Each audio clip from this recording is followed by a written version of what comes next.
Hola, buenos días. Esta es la clase 24 de marzo de 2020 del bloque de biomarcadores de la asignatura Biomarcadores y Biosensores del Gran Biotecnología. Hoy vamos a continuar la parte de biomarcadores y farmacogenómica y también vamos a hablar acerca de biomarcadores y aspectos éticos. Como recordaréis, en la clase pasada pues ya introdujimos lo que era la farmacogenómica y al final hablamos un poco acerca de los conceptos de eficacia y de toxicidad. Hoy vamos a seguir un poco insistiendo en esa parte. Un ejemplo, como tenemos aquí, que es el desarrollo de un tumor. Sabemos que en una célula normal, en la cual sufre mutaciones, en las cuales algunas de ellas son oncogenes o represores de proliferación, en las que la convierten en una célula cancerosa en la que tiene un crecimiento descontrolado, una proliferación descontrolada. Entonces, algunas de esas drogas o medicinas que se hagan en contra de ese tumor, pues van a estar relacionadas con el blanco, ¿no? Dianas blanco, como por ejemplo afectar directamente a ese tipo de células y no a otras. Entonces, la búsqueda de esos blancos lo que hace es que nos incrementa la eficacia de la medicina y nos reduce la toxicidad. Además, teniendo en cuenta de que todas las medicinas, todos los medicamentos tienen una proporción acordados, ¿no? Que tienen tanto eficacia como toxicidad. Todos van a tener una cierta toxicidad.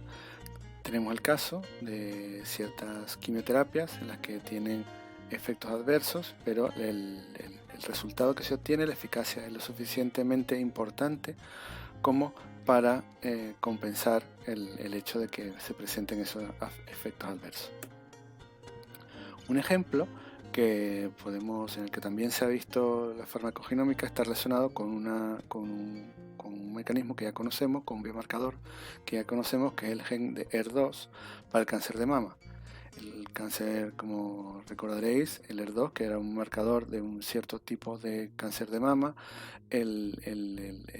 puede ser inhibido por su unión con el ligando, puede ser inhibida con la utilización de un medicamento que es un anticuerpo monoclonal modificado que se llama trastuzumab o Herceptina y que se utiliza para la terapia de aquellos cánceres que sean HER2 positivos. En el caso de una célula normal de tejido mamario, el gen de HER2 se expresa en la superficie, pero en algunos tipos de cáncer de mama esa expresión de HER2 está muy aumentada y contribuye al crecimiento de la célula cancerosa. Y como recordaréis, es cerca de un tercio de los cánceres de mama. Y la Herceptina, como ya hemos visto, es un anticuerpo monoclonal modificado que se une a ese receptor y bloquea la unión con su ligando. Por tanto, esas células crecen más lentamente y la progresión de esas células es menor. Existe también diferentes polimorfismos que nos definen cuál va a ser la sensibilidad de la Herceptina al HER2. Si nos vamos a la página de PharmGKB, en PharmGKB nos habla también, como hicimos en el caso de la warfarina, también nos habla de la Herceptina. Bueno, he ido entonces al navegador y he puesto PharmGKB, que la voy a cambiar un poco su aspecto en relación a la que está en las diapositivas, pero más o menos la información es la misma.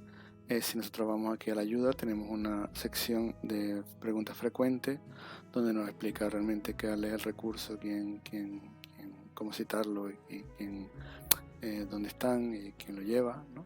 y otras. Entonces, la página central es una ventana de búsqueda donde ponemos la medicina o la enfermedad que estamos buscando estudiar. En este caso, Herceptina, y ya directamente nos abren un montón de opciones, ya nos identifica la molécula que es trastuzumab, y ya sabemos, ¿no? Aquí tenemos trastuzumab, es un anti-HER2, que ya lo vimos, ¿no? y que si tuviera descrita ya directamente las propiedades moleculares aparecería aquí, pero directamente si nos vamos a las anotaciones acerca de que aparecen en la etiqueta, ¿no? Esa es la información que está derivada desde las agencias de medicamentos. Es decir, aquí tenemos la información de agencias como la Agencia del Medicamento Americana, la Europea, la Suiza o la japonesa o la canadiense. Son las diferentes agencias de medicamentos y bueno, la tenemos reflejado aquí en relación, en este caso particular, que hemos buscado Herceptina, ¿no? Trastuzumab, lo tenemos aquí reflejado. Entonces, bueno, estas son las informaciones de las diferentes agencias de medicamentos. Si buscamos buscar este, que es el más el que no requiere más testeo, más revisión, entonces directamente si picamos ahí vemos cuál es la información de la FDA para Trastuzumab. Entonces nos dice que se usa para el tratamiento de ER2 que sobreexpresa ER2, y también no solo en cáncer de mama, sino o en cáncer de mama metastático o adenocarcinoma.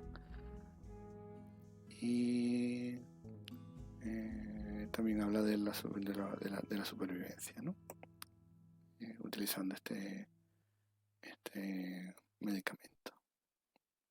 Entonces, bueno, si queremos saber qué es cada una de estas cosas, muchas veces nos habla, por ejemplo, cuál es la evidencia, ¿no? Aquí nos podemos ver un poco más acerca de qué significa, ¿no?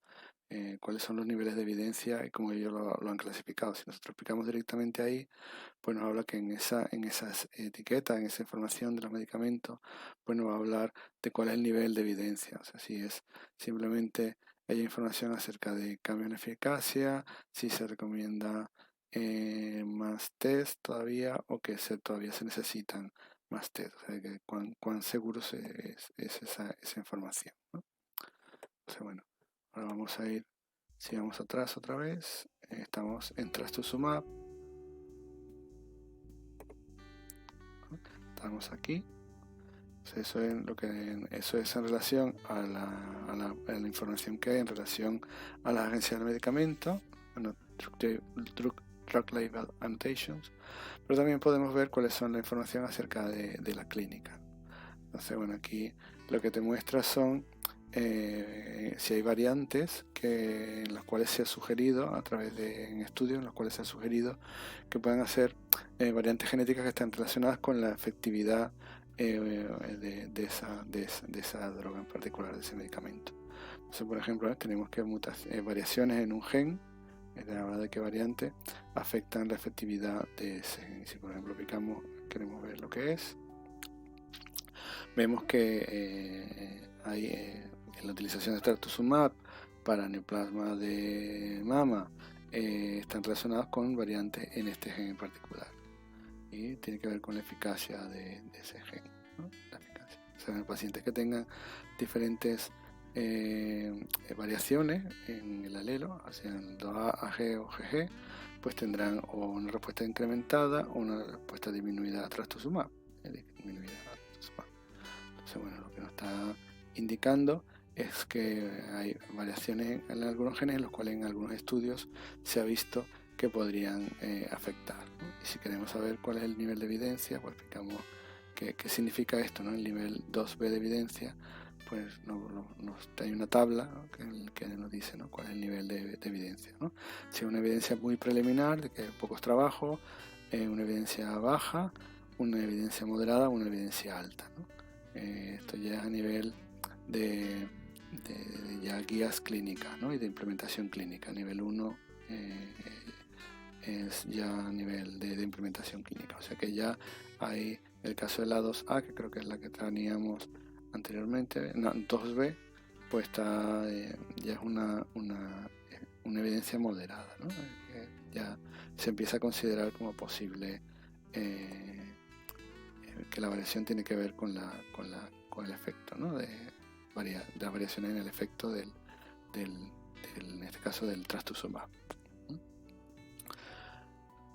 Entonces, otra cosa que tenemos aquí es información sobre literatura, ¿no? Artículos, un montón de artículos relacionados actualizados relacionados con variantes que hayan aparecido que tengan que ver con el efecto, variantes genéticas que hayan aparecido en genes que tengan que ver con la variación a la efectividad, en este caso de trastuzumab. Entonces, tenemos que una información completa que aparece y la tenemos en un momento disponible en esta web. Bueno, entonces volvemos a la presentación. Hemos visto que ha cambiado un poco la imagen de PharmGKB, pero la información es la misma. Bueno, vimos el de Herceptina, y bueno, porque tenemos que ver ahora cuál es ese concepto de medicinas dirigidas, ¿no? Al blanco, ¿no? Normalmente son medicamentos que son efectivos solo en una subpoblación, que son los respondedores, que una identificación de esos respondedores nos va a dar un gran efecto en el éxito del uso de ese medicamento, y si los no respondedores nos ponen en riesgo innecesario de eventos de efectos adversos, o simplemente de que no haya beneficio. Entonces, en muchos casos el testeo genético es obligatorio o recomendado. En el caso de la warfarina que vimos ayer, el testeo genético de los dos genes, ¿no? de las dos enzimas que tienen que ver con la warfarina, es obligatorio. O sea, tú no puedes, hoy en día la agencia de medicamentos obligan a que si tú vas a recetar tratamiento con warfarina, tienes que haber hecho el testeo, el análisis de los genes que afectan. Bueno, hay muchas diferentes terapias dirigidas. Este es un ejemplo. Hay una página web del NIH, ¿no? del Instituto de la Salud norteamericano, en el que nos muestra una lista de todos aquellos sitios web donde hay información sobre diferentes terapias dirigidas en relación a diferentes tipos de cáncer. Pues la sección de cáncer del NIH, pues el Instituto Nacional de Cáncer del NIH, pues nos habla de los diferentes tipos de terapias dirigidas. O sea, que si tienes algún interés en alguna de ellas en particular, pues yo invito a que la miréis, ¿no? Tenemos diferentes tipos de cáncer y los diferentes tratamientos en los cuales se han identificado terapias dirigidas. Entonces, bueno, ahí tenemos unos cuantos ejemplos, pero hay un montón de ejemplos diferentes de drogas personalizadas, de medicinas personalizadas, a través del targeting, ¿no? Que sean terapias dirigidas, ¿no? Una de ellas, bueno, ya la conocemos, la Herceptina, pero hay otras para cáncer colorectal, que estaba, por ejemplo, dirigida al EGFR, ¿no? El Vitux, que ya sabemos que era uno de los cáncer de colon, era uno de los biomarcadores. Para el cáncer de pulmón, que también es contra el EGFR. Otros relacionados con el metabolismo o el desorden para hiperactivos, ¿no? Otro para la leucemia, y otros, por ejemplo, antivirales, que también son dirigidos, ¿no? Y bueno, la lista está aumentando rápidamente, porque cada vez se encuentran más targets, más dianas a los cuales se pueden dirigir diferentes medicamentos y que son efectivos y dependiendo a un grupo de población. Entonces, bueno, dependiendo de sus genes. Entonces, bueno, cada vez hay más. Entonces, la lista es 2014, pero hay más. Y bueno, vamos a hablar de uno de ellos como otro ejemplo, ¿no? De la seimercatopurina, que es el que se utiliza en leucemia, ¿vale? Y que vamos a ver a qué está referida, ¿no?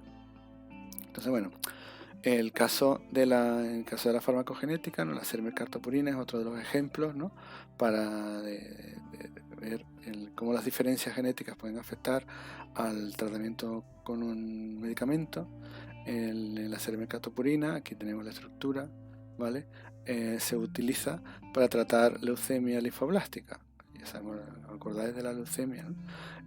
También se utiliza para otras enfermedades como enfermedades autoinmunes, y después para, por ejemplo, como un inhibidor, un inmunodepresor después de trasplante. lo que hace la mercatopurina es que interfiere en la síntesis de ácido nucleico, se parece mucho a alguna de las bases nitrogenadas, se intercala en el ADN y interfiere la síntesis del ácido nucleico. Y bueno, normalmente tiene su índice terapéutico está limitado, está restringido a la supresión inmunológica de las células mieloides. Entonces, bueno, normalmente da una supresión inmunológica, ¿no? Pero bueno, hay otros análogos de la purina que también lo hacen. Pero bueno, nosotros vamos a hablar del mercatopurina. ¿Y cómo es el metabolismo de la 6-mercatopurina? Así que tenemos este es el compuesto, ¿vale? Que tiene que ser, por un lado, tiene que ser convertido en nucleótidos, podría ser, o podría ser oxidado, o podría ser convertido, o podría ser metilado, ¿no? Se metila a través de una enzima, una metilasa, a través de una oxidasa, o a través de unas diferentes enzimas termina convirtiéndose en un nucleótido de tioguanidina. Entonces, bueno, hay varias vías en las que la mercatopurina es metabolizada. Entonces, bueno, hay un caso típico de estudio es como hay individuos que pueden responder de manera diferente a la 6-mercatopurina. Tenemos que la mayoría de las personas metabolizan la droga rápidamente, por tanto eliminan rápidamente la 6-mercatopurina. Por tanto, si alguno de estos necesita ser tratado con 6-mercatopurina, porque para tratar leucemia u otras enfermedades, requieren dosis mayores.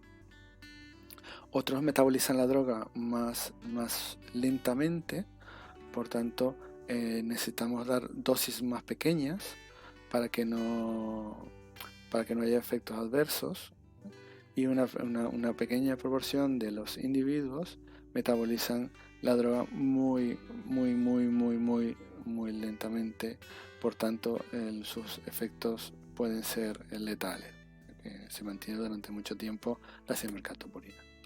Entonces, bueno, esas variaciones se corresponden a las variaciones de un gen, del gen de la enzima llamada tiopurina metiltransferasa, que es la metiltransferasa que interviene en el metabolismo de la 6-mercatopurina. Y bueno, dependiendo si es el común, ¿no?, que tiene la mayoría de las personas, en el cual metabolizan rápidamente, o tiene una variante en uno de los alelos, o tiene la variante en los dos de los alelos, pues va a metabolizar mucho menos la 6-mercatopurina. Por tanto, se obliga a que se haga un análisis de cuál es la variante en esta enzima de la metiltransferasa antes de dar el tratamiento con mercatopurina, ¿vale? Un análisis de sangre, pues se ve cuáles las variaciones genéticas del gen, y bueno, de ahí se define si se da una dosis normal o si se da una dosis muy pequeña o no se da directamente, ¿vale? No es recomendada. Entonces, bueno, es un caso claro en el que las diferencias las variaciones en un gen, pues nos han definido cuáles son las recomendaciones de dosis de un medicamento. Y bueno, si aquí tenemos, por ejemplo, cómo son las variaciones en el genotipo, ¿no? Aquí tenemos las diferentes variantes del genotipo de la metiltransferasa, de la tiopurina S-metiltransferasa, definen cuál va a ser la actividad de la enzima, el que tienen antes se daba una dosis convencional a todos, ¿vale? Pero conociendo ahora la actividad de la enzima y sabiendo cuáles son las variantes de esa enzima, aquí tenemos, mira, la variante 1 tiene esta actividad, que sería esta de aquí, y las otras variantes que tienen estas mutaciones que se ven aquí en rojo, pues tienen, dependiendo, esta sería la 3C, que es esta de aquí, que tiene esta variante aquí, y estas serían las otras, ¿no? La 2 y la 3A, pues tenían esta actividad, casi nada. Entonces, bueno, dependiendo de eso, pues eso al final se da una dosis individualizada, ¿no? Los que son, dependiendo si son tienen la actividad alta o tienen actividades mucho más bajas de metabolización del compuesto. Bueno, si nosotros vamos también a PharmGKB, pues también tenemos información sobre mercaptopurina que vamos a ver ahora.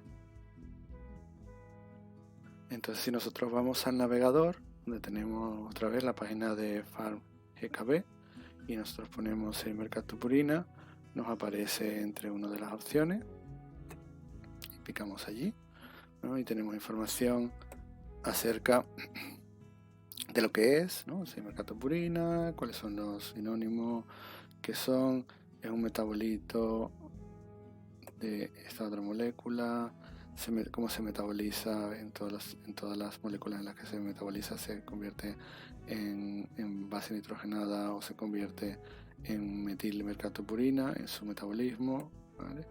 O inclusive se fosforila, etcétera. Y nosotros podemos, teniendo aquí la prescripción, tiene una prescripción a nivel de farmacogenética, en las cuales variaciones en algunos genes están relacionadas con la implementación, ¿no? Y información de la agencia de medicamentos, ¿no? Si leemos alguna de ellas, la primera, pues nos dice que individuos que tienen se recomienda una reducción extrema de la mercaptopurina en pacientes que tienen variaciones, por ejemplo, de la metiltransferasa, ¿vale?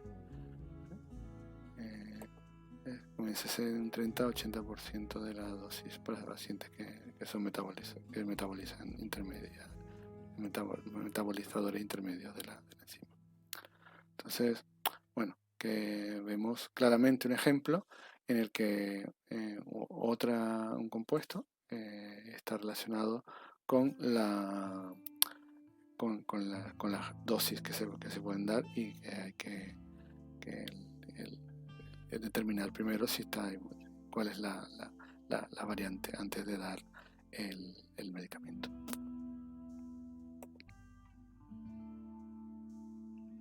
Así vemos, por ejemplo, en relación a las anotaciones clínicas, pues vemos las variantes en la metiltransferasa, pues nos indican cuáles son las variaciones. Y fijaos que también el nivel de evidencia es muy alto, el nivel 1A, creo que es el nivel máximo que hay, ¿no? Si picamos en esa, pues nos va a decir, vamos a repetir un poco más de lo mismo que ya hemos hablado, ¿no? Nos muestra que esas variantes de la metiltransferasa están relacionadas con el metabolismo de la mercaptopurina, ¿vale? Y bueno, sabemos que una evidencia ya totalmente aplicada de nivel 1A, que ya tiene una implementación clínica, o sea, casi prácticamente obligatorio. Si nosotros si un médico va a prescribir mercaptopurina, tiene que haber hecho un análisis primero genético para ver cuál es la variante en la que es más apropiada para ese caso en particular. Bueno, si volvemos a la presentación, pues la siguiente es material adicional que relaciona con la farmacogenómica, que aparecía en la página anterior de PharmGKB, que también nosotros la podemos encontrar en la web nueva. La voy a mostrar ahora. Volviendo al navegador y volviendo a la página de PharmGKB, en la parte de ayuda, si nosotros vamos a las preguntas frecuentes, al final de la página, al final del todo, tenemos aquí recursos adicionales donde nosotros podemos ver otras páginas relacionadas con farmacogenómica, ¿no? Entonces, bueno, este es un buen sitio de inicio, además bastante completo, donde nosotros podemos ver acerca de farmacogenómica y bueno, podemos utilizar muchos recursos que están relacionados y que están agrupados en esta web. Entonces, por ejemplo, en la página anterior, aquí al final, si nosotros escogemos,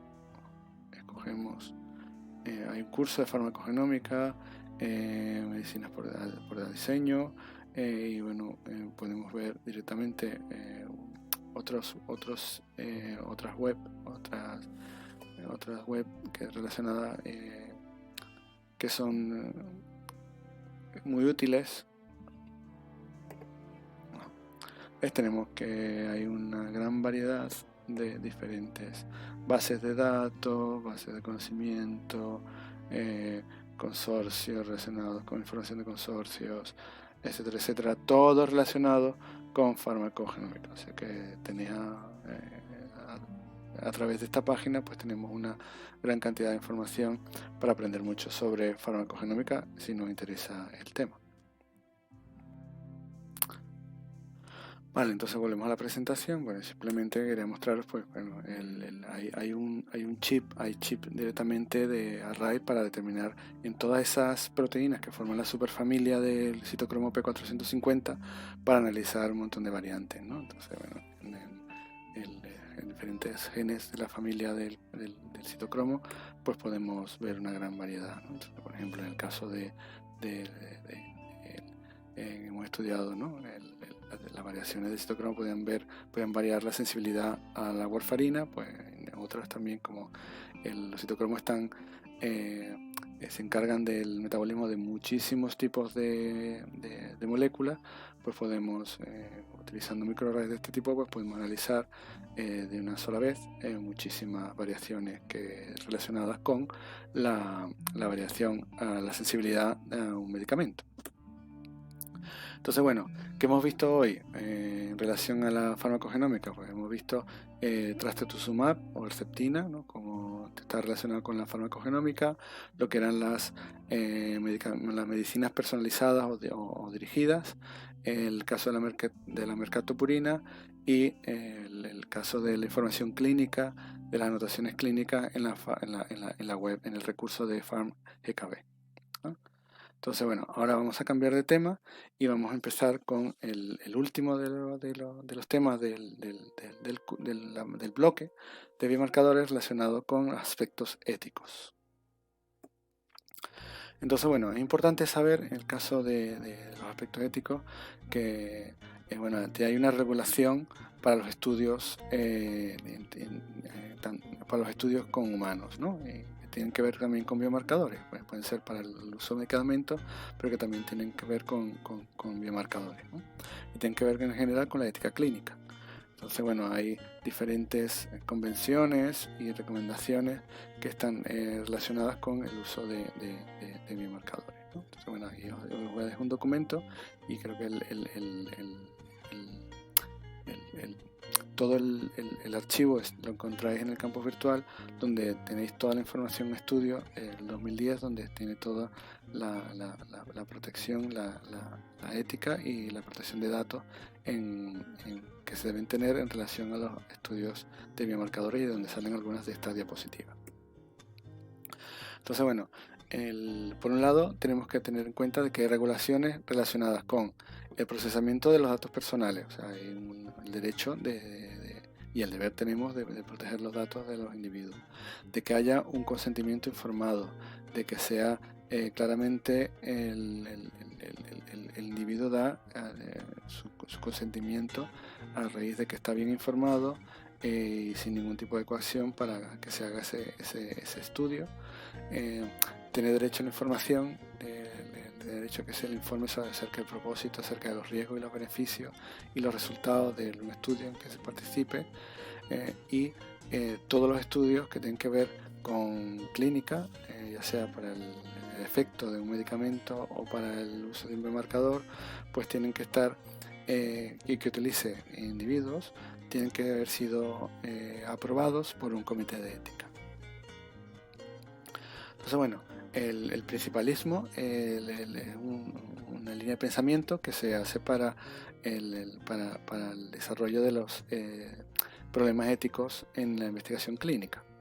Y por un lado tiene que tener sería el respetar la autonomía, es decir, el individuo es capaz, tiene que ser siempre capaz de hacer sus escogencias, sus elecciones, que siempre se le dé estén hechas para dar un beneficio a las personas, que no se haga daño intencionalmente y que se trate a todos de manera equitativa, ¿no? Que se distribuya los beneficios de manera justa, ¿no? Entonces, bueno, ¿cómo escogemos un biomarcador? Entonces, ya como ya somos expertos, ¿no? Sabemos que el biomarcador es usado como se utiliza en la relación con el paciente, entre el médico y paciente, ¿no? Y porque hay una conexión que existe entre cómo se van a escoger los tratamientos para su beneficio, ¿no? Para el beneficio del paciente. Entonces, claro, el médico tiene que buscar los mejores intereses del individuo, pero respetando su autonomía de elección, ¿no? De que puede elegir su tratamiento eh, y la elección del tratamiento a seguir. Entonces, bueno, hay guías que están relacionadas con para ver cuál es la relevancia de un biomarcador, ¿no? Que están relacionadas con los biomarcadores ideales que vimos al principio, ¿no? Tiene que tener una fuerte asociación entre el marcador y la enfermedad. Tiene que ser consistente, que persista en diferentes individuos, lugares y tiempo, que sea muy específico de una enfermedad en particular, o de una clase de enfermedad en particular, y que cambie en relación a cómo cambia el grado de la enfermedad, que esté relacionado con un gradiente biológico, ¿no? Que el aumento de efecto tenga que ver con el marcador, ¿no? El aumento de efecto de un tratamiento, y que sea coherente, haya una evidencia experimental por detrás, y que haya un mecanismo que conecte el marcador y la enfermedad y el modo de acción, o sea, que esté relacionado con la fisiología o la fisiopatología. Entonces, ¿cómo escogemos con todo eso? Pues bueno, ¿cómo escogemos un marcador? Pues el que dé realmente una mejor, el que esté relacionado con la parte molecular y que sea efectivo en determinarnos si cambia la enfermedad en el momento que cambia, ¿no? Sin embargo, fijaos, para la población en general, ¿no? Debe ser resolver importantes de salud, por problemas importantes de salud, tiene que estar relacionado con la historia de la enfermedad, la historia natural, con la fisiología, con el diagnóstico, más o menos un poco más de lo mismo, ¿no? Pero, por ejemplo, nos encontramos con todo eso, nos encontramos casos en los que el uso de biomarcadores que tienen muchas de estas características no son, al final resulta que no son realmente éticos, plantea problemas éticos, ¿no? Si recordaréis, cuando hablamos del PSA, que está referido a la búsqueda, a la determinación temprana del cáncer de próstata, vemos que a veces, espero que recordéis que el PSA pues, puede subir de manera natural en varones maduros, ¿no? A partir de cierta edad el PSA puede ir aumentando, y en el caso de cáncer de próstata a veces sube el PSA, pero a veces no sube. Entonces el hacer el PSA a nivel general a mucha población, al final hace de que se generen muchas más prescripciones de biopsias que tienen un riesgo asociado. Entonces, fijaos aquí, en el caso del uso del PSA en diferentes contextos, pues va a ser aceptado o su uso es controversial. En el caso de la clínica, para una persona que se sospecha de la enfermedad, la confirmación del diagnóstico utilizando PSA y otros marcadores y otras pruebas, ¿vale?, hace que sea una práctica aceptada, ¿vale? La comunicación va a través del médico y la interpretación de los test va a través del médico. Sin embargo, si se hace a nivel a nivel público, a nivel poblacional, el uso de hacer screening de test de análisis de PSA a gran cantidad de población, pues al final va a ser de que mucha población haya muchos falsos positivos que van a ser enviados o derivados a que se les haga otras pruebas que tienen efectos adversos importantes, como por ejemplo el caso de las biopsias, ¿vale? Y aunque la decisión la tienen que hacer profesionales de salud pública, no directamente de médicos individuales, sino que estudien la salud pública, pues como no es directamente está relacionado con la interpretación de que haya cáncer, de la presencia de cáncer, su aceptación ahora mismo es controversial. Entonces nos plantea un problema ético, o sea, se lo hacemos a todos, aunque pueda tener problemas falsos positivos, y salvamos a aquellos que sí son positivos y que posiblemente tengan cáncer de manera temprana o no, ¿no? Entonces, bueno, ahí plantea que el uso de biomarcadores es diferente, la recomendación de uso pues es diferente si se utiliza a nivel clínico de un individuo para confirmar o para dar más información acerca de su enfermedad o de una posible enfermedad, y el uso a nivel público, ¿no? A nivel general, ¿no? Que es diferente entonces, ¿no? Por otro lado, pues también hay, hace recientemente, pues ha habido una gran controversia en lo que se refiere a los test genéticos que van directamente a los individuos. Pues hace unos años, una empresa que se llama 23andMe sacó unos kits en los cuales tú podías hacer un análisis de ADN, en el que podías ver un montón de genes relacionados con cientos de enfermedades. Simplemente mandando por correo, te mandaban el kit, tú hacías una recogida de células de la mucosa bucal y lo mandabas de vuelta a ellos y te hacían el análisis del test, y por muy poco dinero, creo que eran $100 y tantos, menos de $100, pues te daban la información. Entonces eso fue alrededor del 2013. 23andMe pues te hacía un análisis de diferentes variantes genéticas, en el que más de 250 diferentes enfermedades y rasgos que variaban desde la intolerancia a la lactosa o a el riesgo de diferentes enfermedades como cáncer, pues podían aparecer en ese test. Y ese análisis, pues por menos de $100, que eran $99, pues era posible tener ese test. Entonces, eso por un lado está bien, ¿no? O sea, yo quiero tener información acerca de todas las variantes que me puedan, todos mis biomarcadores posibles, ¿no? A ver cuál es el riesgo que tengo que tener, cuál es el riesgo que tengo para tener una enfermedad. Pero por otro lado, si eso no está bien, si no está bien orientado, puede traer, como en el caso del PSA, puede traer efectos adversos por el exceso de información. Es decir, que me lleve a hacerme pruebas o a buscar tratamientos que quizás en algún momento no los tengo, porque simplemente el riesgo de tener una enfermedad no es que realmente lo tenga, sino que simplemente que tengo más posibilidades de tenerlo. Entonces, por eso, un poco después, ya en el 2014, la Agencia del Medicamento americana pues actuó drásticamente en el caso de estos tests de que se hacían en casa, ¿no?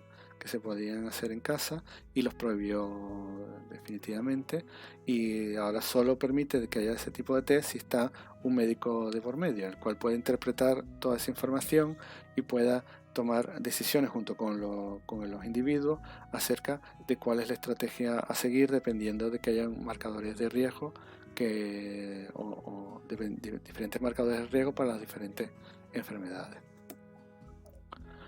Fijaos en el caso de algunos tests, ¿no? He revisado, por ejemplo, el Myriad Genetics, que para riesgo de cáncer de mama, o por ejemplo el Oncotype, que lo vimos cuando referido también a diferentes genes. Pues esos pueden estar relacionados, son útiles, pero tienen que estar dirigidos a que haya un médicos de por medio que puedan hacerse cargo de entender bien cuál es realmente la importancia puedan definir la importancia de esa información junto con el paciente, y que puedan darle la información más adecuada para que no puedan evitar que hayan efectos adversos mucho más graves. Entonces, bueno, de eso ha habido una gran controversia. Pues esto es simplemente en JAMA, que es una de las revistas de medicina más importantes, de mayor impacto. Pues en 2015 pues había a raíz de la prohibición del uso de esos test caseros que se podían hacer en casa, pues hubo una gran controversia en la que si se deberían regular o no se deberían regular esos test en casa, ¿no? O sea, bueno, ahí habían individuos, habían médicos, especialistas que decían que no debería regularse, y otros que decían que sí. Pero bueno, eso es una cosa que todavía está en controversia, ¿no? Pero bueno, ahora mismo no se aceptan, ¿no? Entonces, bueno, después de eso, 23andMe, pues que tenía que seguir haciendo negocio, pues ahora lo que te hace es un reporte acerca de tu herencia genética, pero no relacionada con enfermedades, sino con probablemente habéis visto algún anuncio parecido de otros kits que hay, ¿no? En los cuales te dice, pues usted tiene un tanto porcentaje de caucásico, un tanto porcentaje de indio, un tanto porcentaje de africano, etcétera, ¿no? Son mucho más generales, no están relacionados con enfermedades, y eso sí se pueden hacer. Entonces, bueno, el test de salud simplemente detecta muy pocas enfermedades, y muchas de ellas son enfermedades raras, ¿no? Las cuales son enfermedades que realmente sí te derivarían al ir directamente a un médico, ¿no? Y vale más caro, ahora vale casi el doble, ¿no? Entonces, bueno, eso es en Estados Unidos. Ahora, ¿qué pasa en Europa? Pues en Europa nosotros podemos conseguir que 23andMe nos haga un análisis tanto de nuestros ancestros como de algunas genes relacionados con la salud, y os vamos a mostrar ahora en la web. Bueno, ahora estoy en el navegador 23andMe. En la parte europea pues podemos solicitar que nos haga un análisis de los genes, ¿no? Si nosotros vamos directamente a que nos ofrecen, pues por un lado nos ofrecen un poco de la información sobre nuestros ancestros, cuáles son nuestros ancestros genéticos, o si queremos saber también tener información sobre salud. Todavía en Europa no están prohibidos, ¿vale? Entonces, por un lado tenemos un reporte acerca de nuestros ancestros genéticos, cuál es nuestros a nivel genético, cuáles son nuestras ascendencias genéticas, ¿vale? Pero por otro lado, a nivel de salud, si cogemos el caro, el de 169 euros, pues podemos ver cómo son cuáles algunos de los biomarcadores, que algunos de ellos ya los conocemos, por ejemplo, BRCA1 y BRCA2, ¿vale? Cuáles son sus variantes para cáncer de mama, y otros para Alzheimer, otros para diabetes tipo 2, inclusive genes para relacionar con fibrosis quística, anemia, Sickle o pérdida de audición. Bueno, te da una variación de muchos diferentes genes que pueden estar relacionados con tu salud. ¿Esto es bueno? ¿Esto es malo? Pues de eso parte la ética, ¿no? Ahora tenemos que esto ahora mismo es aceptado a nivel ético, ¿no?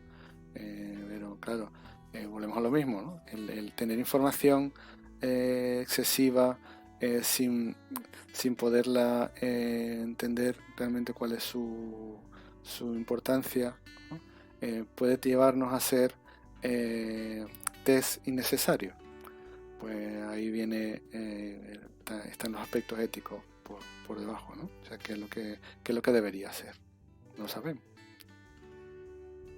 Es lo que hemos visto en relación a los aspectos éticos de los biomarcadores. Pues hemos visto cuáles son las regulaciones que hay, que se utilizan en todos los estudios relacionados con personas, en general en la ética clínica, cuál es el principialismo, cuáles son que la escogencia de un biomarcador es diferente a veces a nivel ético, tanto a nivel de la medicina clínica a una sola persona, como a lo que es el análisis poblacional, ¿no? de hacer un análisis general poblacional. Entonces no siempre se recomienda la utilización de un biomarcador, y bueno, como uno de los aspectos éticos más importantes que hay hoy en día es ese, ¿no?